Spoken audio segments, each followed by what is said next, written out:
베드로전서 2장 1절에서 10절까지 보겠습니다. 제2장. 그러므로 모든 악독과 모든 기만과 외식과 시기와 모든 비방하는 말을 버리고 갓난아기들 같이 순전하고 신령한 저지를 사모하라. 이는 그로 말미암아 너희로 구원에 이르도록 자라게 하려 함이라. 너희가 주의 인자하심을 맛보았으면 그리하라. 사람에게는 버림바가 되었으나 하나님께는 택하심을 입은 보배로운 산돌이신 예수께 나아가 너희도 산돌같이 신령한 집으로 세워지고 예수 그리스도로 말미암아 하나님이 기쁘게 받으실 신령한 제사를 드릴 거룩한 제사장이 될지니라. 성경에 기록되었을 때 보라, 내가 택한 보배로운 모퉁이 돌을 시온에 두노니 그를 믿는 자는 부끄러움을 당하지 아니하리라 하였으니, 그러므로 믿는 너희에게는 보배이나 믿지 아니하는 자에게는 건축자들이 버린 그 돌이 모퉁이의 머릿돌이 되고 또한 부딪히는 돌과 걸려 넘어지게 하는 바위가 되었다 하였느니라. 그들이 말씀을 순종하지 아니함으로 넘어지나니 이는 그들을 이렇게 정하신 것이라. 그러나 너희는 택하신 족속이요 왕같은 제사장들이요 거룩한 나라요 그의 소유가 된 백성이니 이는 너희를 어두운 데서 불러내어 그의 기이한 빛에 들어가게 하신 이의 아름다운 덕을 선포하게 하려 하심이라. 너희가 전에는 백성이 아니더니 이제는 하나님의 백성이요 전에는 공유를 얻지 못하였더니 이제는 공유를 얻은 자니라. 아멘. 죄송하지만 전에 어느 목사님이 예수님을 진돗개에 비유하더라고요. 사실 제가 죄송할 일은 아니죠. 그분이 그렇게 우리 예수님을 진돗개 예수님이다 이렇게 표현을 했어요. 왜 그러느냐? 이 목사님 댁에 진돗개 한 마리를 먹이는데 이 진돗개가 다른 개하고는 다르다는 거예요. 이 진돗개가 뭐가 다르냐? 제일 중요하게 다른 것은 앉아 있는 모습이 마치 호랑이처럼 그렇게 앉는다는 거예요. 진돗개는 눕는 법이 없답니다. 잘 때도 그렇게 앞으로 이렇게 탁 앉아가지고 그러고 잔다는 겁니다.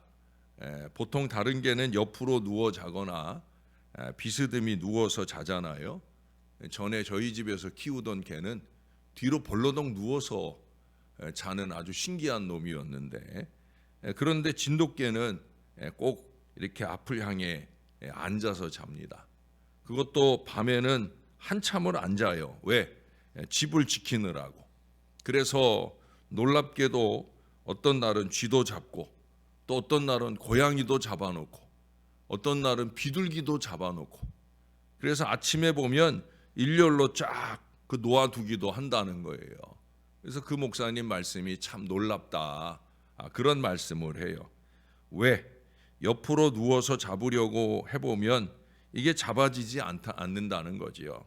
앞을 보고 앉아 있으니까 빨리 잡는 거예요. 뛰는 것도 금방 착착 뛰게 된다는 거예요.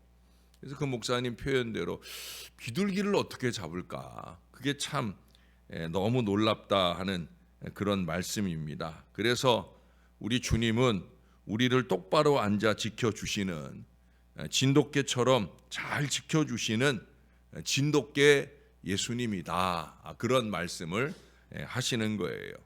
한결같이 우리를 지키고 돌봐주시는 우리 예수님이신 줄로 믿습니다.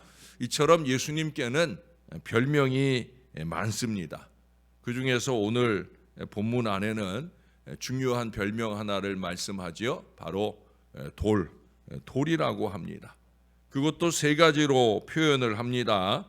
첫째는 버림받은 돌이에요. 버림받은 돌. 건축자들이 버린 돌이라고 했어요. 예수님은 유대인들에게 버림을 받았습니다. 제자 가룟 유다로부터 버림을 받았습니다. 결국 모든 피조물로부터 버림을 받으셨어요.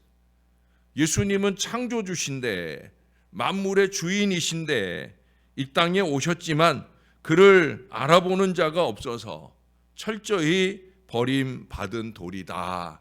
그렇게 말씀합니다. 둘째로 모퉁이 돌이 되셨다라고 말씀을 하지요. 모퉁이 돌은 양쪽 벽을 지탱해 주는 아주 중요한 역할을 합니다. 하나님과 우리 죄인들을 연결해 주시는 모퉁이 돌입니다. 유대인과 이방인을 연결해 주는 돌이십니다. 사람이 버린 돌이지만 하나님께서는 요긴한 모퉁이 돌이 되게 하셨습니다. 이는 하나님의 지혜요 능력입니다. 인간이 아무리 방해를 할지라도 하나님은 다른 길로 일하십니다. 전혀 생각지 않은 모습으로 우리의 기도에 응답하시기도 하셔요. 그래서 우리는 하나님을 믿는 거죠. 우리의 가장 믿는 담벼락이 되어 주셔서 그 하나님을 의지하고 기도하면 그 하나님께서 하나님의 방법으로 놀라운 응답과 역사를 주십니다. 그리고 오늘 아주 중요하게 말씀하는 게 뭐예요? 세 번째로 말하는 것은 바로 산돌입니다. 산돌. 산돌이라고 하는 건 생명의 돌이요 일하는 돌입니다. 사람에게 버림바가 되어 죽은 돌과 같았으나 하나님께서는 산돌로 삼으셨어요. 놀라운 것은요, 여기 5절에 보시면 너희도 산돌같이 신령한 집으로 세워지고 신령한 제사장이 될지니라 이렇게 말씀을 하고 있어요. 여기 9절에서도 보면 제사장도 그냥 제사장이 아니라 왕 같은 제사장이요 라고 말씀을 하고 있습니다. 주님도 산돌이요, 우리 그리스도인들도 산돌이다 말씀하는 거예요. 우리나라에는 이 돌이라는 말을 좋은 의미보다는 나쁜 의미로 강조를 하잖아요. 당신은 돌이다 그러면 불쾌하게 받아들입니다. 돌머리 또는 돌대가리라고 할 때 이는 극단적인 모욕이잖아요. 너무 생각이 없고 생각을 안 하고 오히려 생각을 하는 게 걱정이 되는 사람, 이런 사람을 우리가 돌대가리라고 그렇게 표현을 하다 보니까 그렇게 생각을 하는 것 같아요. 그러나 서양에서는 이 돌이라는 말을 긍정적인 의미로 사용하는 경우가 많아요. 이름에 특별히 이 돌이라는 이름을 많이 씁니다. 여러분, 천재 물리학자인 아인슈타인은 그 사람은 이제 독일계 사람이라 독일 이름이에요. 독일 이름. 아인은 뭐냐? 원, 하나라는 뜻이고, 슈타인은 뭐겠어요? 돌이라는 얘기예요. 그러니까 영어로 그의 이름을 적으면 원스톤. 아마 그 부모가 뛰어난 그런 하나의 돌처럼 쓰이길 원해서 원스톤이라고, 아인슈타인이라고 지었던 것 같아요. 스톤하우스라고 하는 유명한 학자도 있습니다. 여러분, 리빙스턴 들어보셨죠? 아프리카 선교의 아버지. 리빙스턴이 뭐예요? 이게 산돌이에요. 산돌. 아마 그 부모님이 믿음이 좋았던 모양이에요. 그래서 여기 있는 이 표현대로 자식 이름을 리빙스턴이라고, 산돌이라고 이렇게 지은 것 같아요. 롤링스톤즈라고 하는 팝그룹도 있잖아요. 롤링, 굴러다니는 돌이다, 돌들이다 라고 하는 얘기예요. 그렇게 유명하게 전 세계를 굴러다니죠. 우리도 돌이라는 말을 이름으로 씁니다. 근데 좀 안 좋게 썼었죠. 우리가 흔히 돌쇠라고 하면 지위가 낮은 하인 남자의 이름인 경우가 많이 있어요. 옥동자라는 말은 쓰는데 돌동자라는 말은 별로 안 쓰잖아요. 그렇게 이제 돌이라는 걸, 돌석자를 이름에 넣는 걸 꺼려하고, 석자를 쓰더라도 그냥 돌석자로 안 쓰고 다른 석자 한자를 쓰게 되는 경우가 많죠. 물론 돌석자를 넣어서 견고함이 느껴지는 좋은 이름들도 많이 있습니다. 산돌은 생명의 역사가 있고 승리가 있는 의미의 이름으로 우리 예수님께 붙여졌고 저와 여러분에게도 붙여집니다. 가끔 축구 경기에서 한 명이 퇴장당한 후 10명으로 상대방의 11명을 이기는 경우가 있습니다. 그것도 오히려 지고 있는 게임을 역전시켜 이기는 그런 경우를 봅니다. 이 산돌이 그런 거예요. 산돌은 바로 이와 같은 역전승의 돌을 의미하는 거예요. 사람들에게 버려진 돌이 결국은 산돌이 되어 위대한 부활의 승리, 생명의 승리를 이루게 되었다는 거죠. 유명한 풍자시조가 있죠. 까마귀 검다 하고 백로야 웃지 마라. 겉이 검은들 속조차 검을 쏘냐. 겉 희고 속 검은 이는 너뿐인가 하노라. 겉과 속이 다르다는 것, 말과 행실이 다르다는 것, 그리고 신앙과 행위가 다른 것은 이것은 항상 부조화의 상태입니다. 지난 주일에도 인지 부조화를 얘기했잖아요. 잘못 이해하고 또 이해하는 것과 다른 행동을, 말과 행동을 하는 인지 부조화도 문제이지만 겉으로 볼 때 그럴듯하면서 뒷구멍으로는 호박씨 까기를 좋아하는 이런 안타까운 그런 신앙은 그것은 옳지 않다는 거예요. 여러분, 우리에게는 크게 믿고 화려하게 사는 것이 중요한 것이 아니라 항상 조화와 균형이 있어야 됩니다. 하나님이 가장 싫어하시는 것은 치우치는 거예요. 치우치지 말라, 머뭇거리지 말라. 이게 주님이 우리에게 하시는 말씀.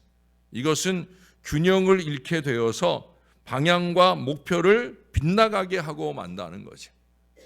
죄라고 하는 말이 뭐라고 그랬어요? 헬라어로 하마르티아. 하마르티아는 관역을 빗나가는 거라고 그랬어요. 하나님께서 목표하시는 말을 따라, 말씀하시는 말을 따라 이 믿음의 걸음을 잘 걸어가야 되는데 자꾸 삐뚤빼뚤 가거나 띠뚱거리고 가거나 머뭇거리고 가는 것 아니라는 거예요. 여러분, 우리 주변에는 신앙인이 없는 게 아닙니다. 다만 산돌로서의 역할이 없는 것이고 소금과 빛의 역할이 없다는 것이 문제인 거죠. 제법 성공한 사람이라고 평가를 받으면서도 가까이 가서 보면 도덕성과 덕망을 잃고 있는 걸 많이 보게 됩니다. 거짓과 술수로 그 자리에 올라간 것을 보게 되어집니다. 너무 안타까운 일이죠. 그런 사람이 지도자일 경우에는 더더욱더 그 공동체는 참 불행한 공동체가 아닐 수 없습니다. 여러분, 이 세상은 온통 이처럼 죽은 돌로 장식돼 가고 있습니다. 죽은 돌이 뭐예요? 무덤 앞에 세워진 돌, 비석이 죽은 돌 아닙니까? 죽은 사람 앞에 세워진 비석. 비석은 과거를 자랑하는 죽은 돌입니다. 신앙인은 비석을 세우고 자랑하는 게 아니에요. 과거의 업적을 내세우거나 과거의 공적에 얽매이는 게 아니라는 거예요. 현재의 영향력을 주는 산돌로 살아야 됩니다. 제가 자주 강조하는 것처럼 선한 영향력, 아니 그 이상 영적 영향력을 미치며 살아야 되는 거예요. 신앙생활을 잘하는 것은 오늘 여기서도 그러잖아요. 거룩한 신령한 제사를 드릴 거룩한 제사장이 될지니라. 영적 영향력을 미치는 신령한 제사장, 거룩한 제사장, 그게 우리의 사명이라는 거예요. 부패한 이 현실 속에 스며드는 소금이 되어야 됩니다. 다시 말해 현재 여기서 내게 산 역할이 있어야 된다는 거예요.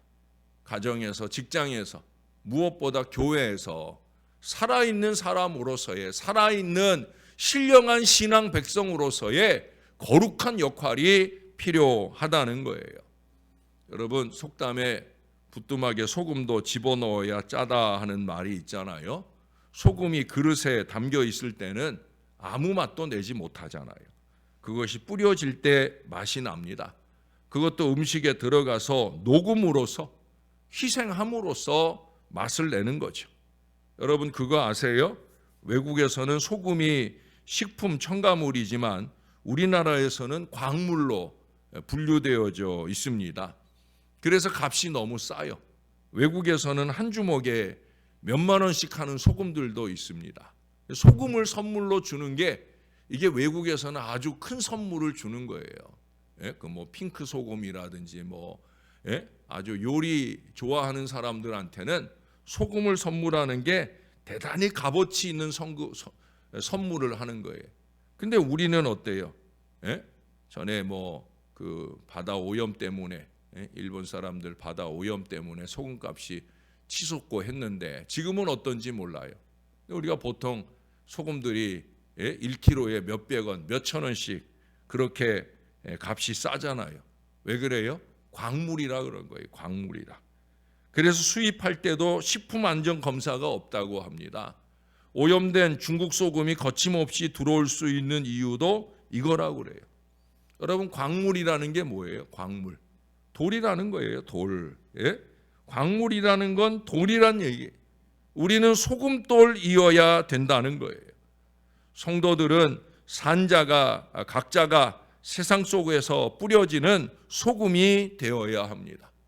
목사는 이렇게 설교로 또는 글로써 인터넷이나 방송으로 한포 사격을 하는 그런 역할을 하지만 우리 그리스도인들은 세상에 침투하는 거룩한 소금이 되어야 되는 거예요. 말씀을 받아들고 그리고 가정으로 직장으로 가서 구석구석마다 뿌려지는 소금이 되어서 맛을 내야 됩니다. 여러분, 어제 우리가 레위기서를 아침 저녁으로 읽었잖아요. 거기 읽으면서 소금이 많이 나오죠? 소재를 비롯한 제사 제물에 이 소금을 넣도록 또 소금을 치도록 자주 말씀한 것을 읽어봤어요. 없어서는 안 되는 소금 예배자, 소금 신앙자가 되어야 됩니다.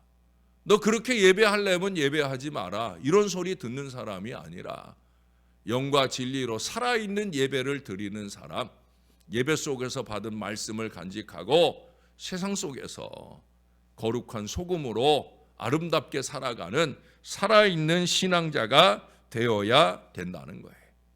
여러분, 짠맛을 지닌 소금이 되어야 됩니다. 인색한 짠맛 말고, 불순물에 잠식당하는 그런 소금 말고 제맛을 내는 소금으로 뿌려져야 됩니다. 제맛이 뭐예요? 우리 예수님을 따라서 우리 예수님께 영광 되도록, 그래서 예수님처럼 많은 영혼을 살게 하는 그런 일에 쓰임 받는 산돌, 제맛을 내는 그런 소금으로 저와 여러분들이 잘 살아냄을 통하여, 여기 9절 마지막에도 그러잖아요. 왜 우리를 왕 같은 제사장 되게 했는가? 그 이유는 다른 데 있지 않아요. 아름다운 덕을 선포하게 하려 함이라. 이 사명을 위해 우리가 돌이 된 거예요. 이 사명을 위해 우리가 소금이 된 거예요. 저와 여러분이 모쪼록 산돌, 산소금으로서의 거룩한 역할을 잘 감당하는 하나님의 자녀들이 다 될 수 있기를 우리의 구주 되시는 예수님의 이름으로 간절히 축원합니다. 우리 하나님 고맙습니다. 우리 주 예수님 버림받은 돌을 모퉁이돌 되게 하시고 산돌 되게 하셔서 위대한 구원의 구주로 사용하셨듯이 죽어질 수밖에 없는 저희들을 주께서 우리 주 예수로 통하여 구원받는 그 은혜 안에 거할 수 있도록 은혜를 주시니 감사를 드립니다. 지금도 생명 있는 주의 말씀을 통해 우리의 삶을 고르고 또 골라서 하나님의 백성이라면 이렇게 살아야지라고 끊임없이 말씀으로 가르치고 깨끗하게 하여 주시니 감사를 드립니다. 부족한 저희가 오늘 회개 오늘 하며 더 성결하게 더 신령하게 주님 앞에 지어져 가는 아름다운 산돌 신앙의 백성들이 되게 하여 주옵소서. 썩어지는 소금으로서의 귀한 역할을, 녹아지는 소금으로서의 귀한 역할을 잘 감당하는 산돌 백성들이 될 수 있도록 은혜를 베풀어 주시옵소서. 너나 나나 우리 모두가 다 그렇게 리빙스턴으로서의 거룩한 역할을 감당하는 복음 전파자들이 꼭 될 수 있도록 주여 우리를 붙들어 주시옵소서. 하나님의 말씀을 읽고 들으며 그것을 흘려버리는 사람들이 아니라 반드시 내 안에서 생명의 씨앗으로 많은 사람들에게 옮겨지고 나눠지는 복된 말씀 전파자로 아름답게 쓰임 받는 우리 모두가 될 수 있도록 우리를 붙들어 주옵소서. 그렇게 오늘까지 말씀 통독 집회가 이어집니다.